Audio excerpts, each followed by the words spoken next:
Sino ka ba? You made holy Tiga the saan ka graves ba? of those who believe in you. Oh, And even though their body lies in the earth, Wala ka natatandaan? Itong pamangking ko. Dalagang-dalaga. Miss Pa.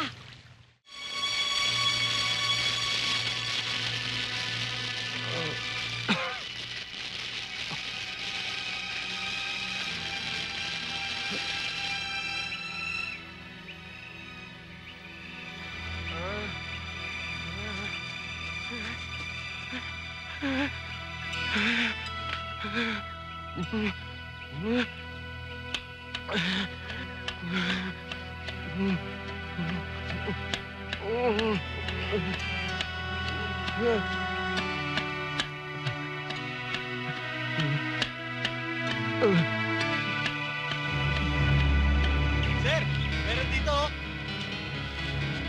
Mga kasama dito! Dali! Baka ko na to!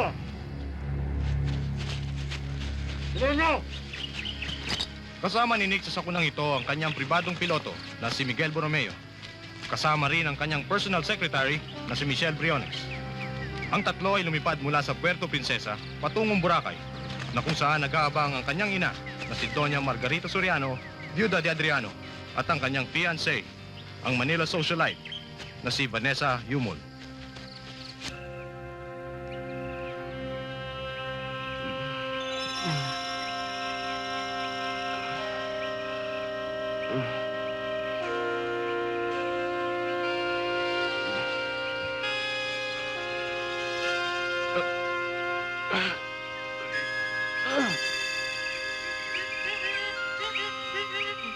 Ama! Ina! Ama! Ina!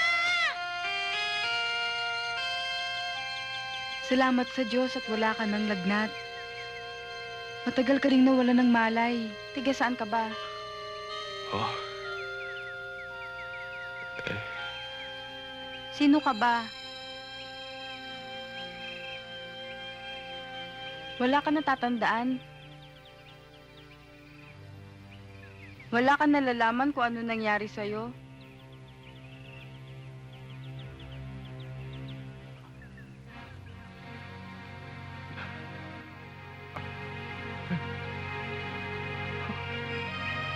let us pray. Lord Jesus Christ, by the 3 days you laid in the tomb, you made holy the graves of those who believe in you. And even though their body lies in the earth, they trust that they, like you, will rise again.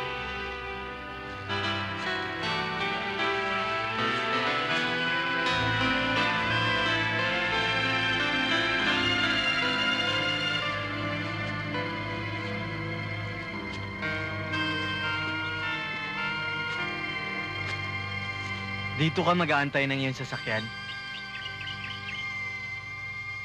At pakaiingatan mo ito.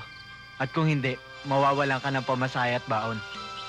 Hindi ka makakarating sa Puerto Princesa.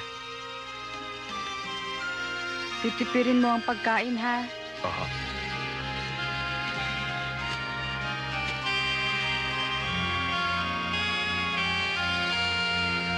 Mag-iingat ka. Salamat po. Maraming salamat po sa inyo.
Maraming salamat, Mr. Mr. Darwin. Darwin. Maraming salamat sa iyo.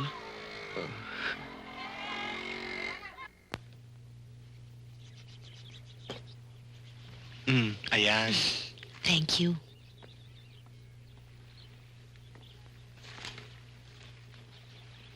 Hindi mo na bibilangin? Ellie naman, kailangan pa ba yun? Bakit? Josa, I hope you don't mind, ha? Kasi baka sabihin mong adelantado ko. Pero kasama na dun yung down payment ko sa una mong gagawin para sa susunod mong collection. Ellie naman! Naku, Ellie, adalantado ka nga. Ina-commit ko na sa isang bangko yung susunod kong collection. Josa naman. Ellie, tignan mo, ha? Dun sa 35 ng shell collection ko, ang nasa iyo 24. Isama mo na itong 5 huli. Siguro naman hindi na masama yun. Well represented naman ako sa gallery mo, eh. Nabigla lang ako. Akala ko kasi ako ang top priority mo among your agents and dealers. Sige.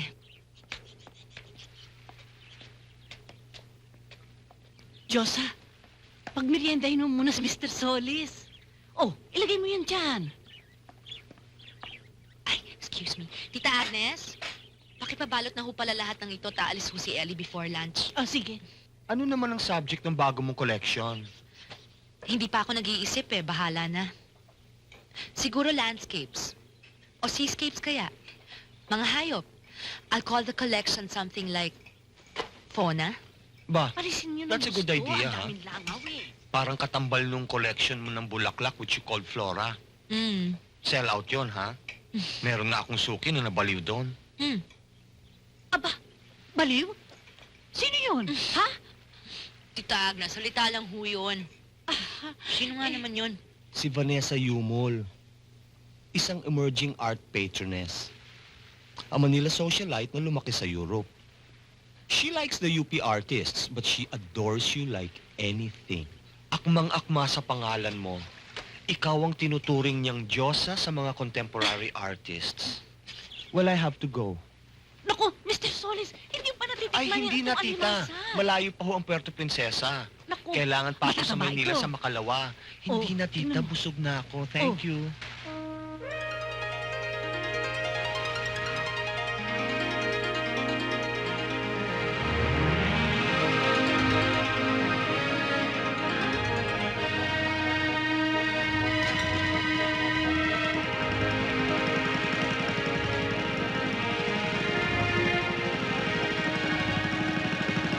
Papa,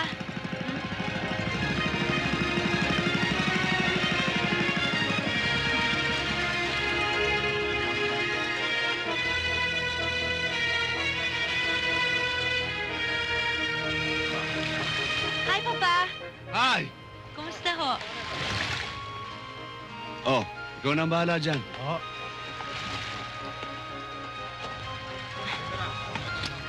Kumusta ka? Mabuti po. Ah, siya nga pala, Darwin. Si Agnes, kapatid ko. Magandang hapon po, Mrs.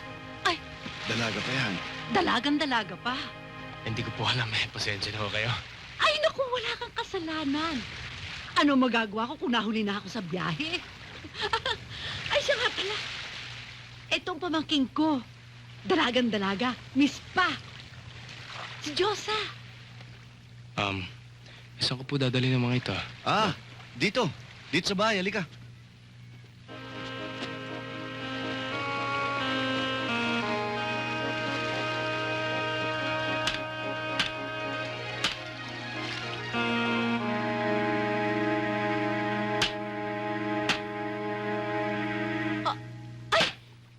Ano yan? Saan mo nakuha yan?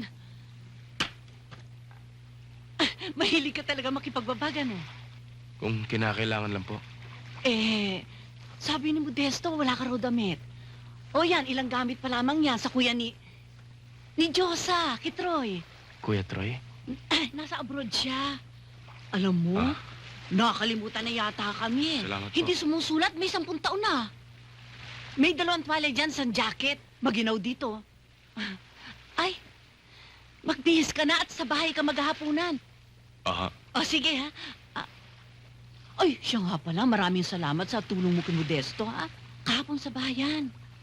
Bihis ka na. Aha.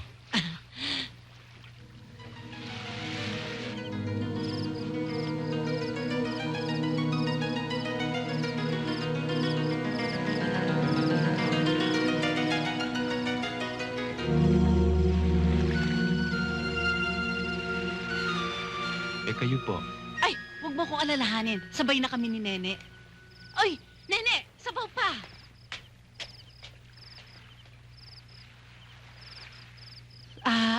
Salvador pala apelido mo. Tama. Nang sabihin ko sa kanya kagabi na siya ang aking naging tagapagligtas, ang aking Salvador. Nang tanungin ko sa kanya kung anong kanyang apelyido, Salvador pala. Teka, marami akong kaibigan na Salvador. Taga Bulacan ka ba o Pampanga?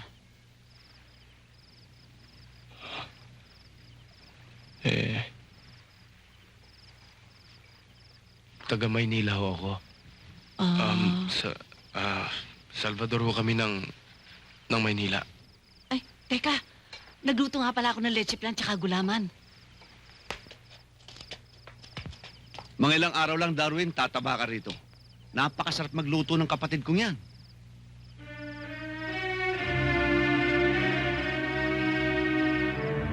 Nakatira siya sa isang island na parang paraiso. Ay naku, you should see the place, Vanessa. You should join me the next time I go there. Sabi mo sa isang dulo ng daigdig. Baka ganun na nga.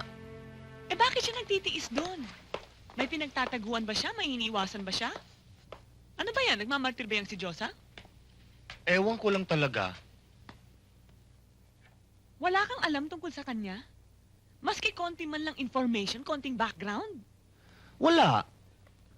Well, according to some birdies sa art circle, about 2 years ago, ay nasa Paris daw si Diyosa. Doon siya nag-practice ng kanyang painting pagkatapos niya kumuha ng fine art sa UST tsaka sa California. Some months in Europe, then New York. And then? Well, may kapatid daw siya. An older brother named Troy. Isa naman sculptor. Nagliyas yata nung mamatay yung nanay nila. Hanggang ngayon, hindi pa nagpapakita sa kanila. Nasa Europe daw. Ang father naman niya ay yung famous marine biologist, the renowned Dr. Modesto Malyari. Ang kasama lang niyang relative sa island ay si Dr. Malyari at yung tita Agnes niya, a very cheerful spinster. Older sister ni Doktor.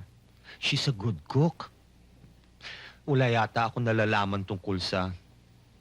Wala yata naging lover o boyfriend o special friend tong si Diyosa. Iisa lang yata ang pag-ibig niya sa buhay na ito. Painting. Napakalungkot naman. Kung sa bagay, mas malungkot ang nangyari sa akin. May boyfriend nga ako, pero...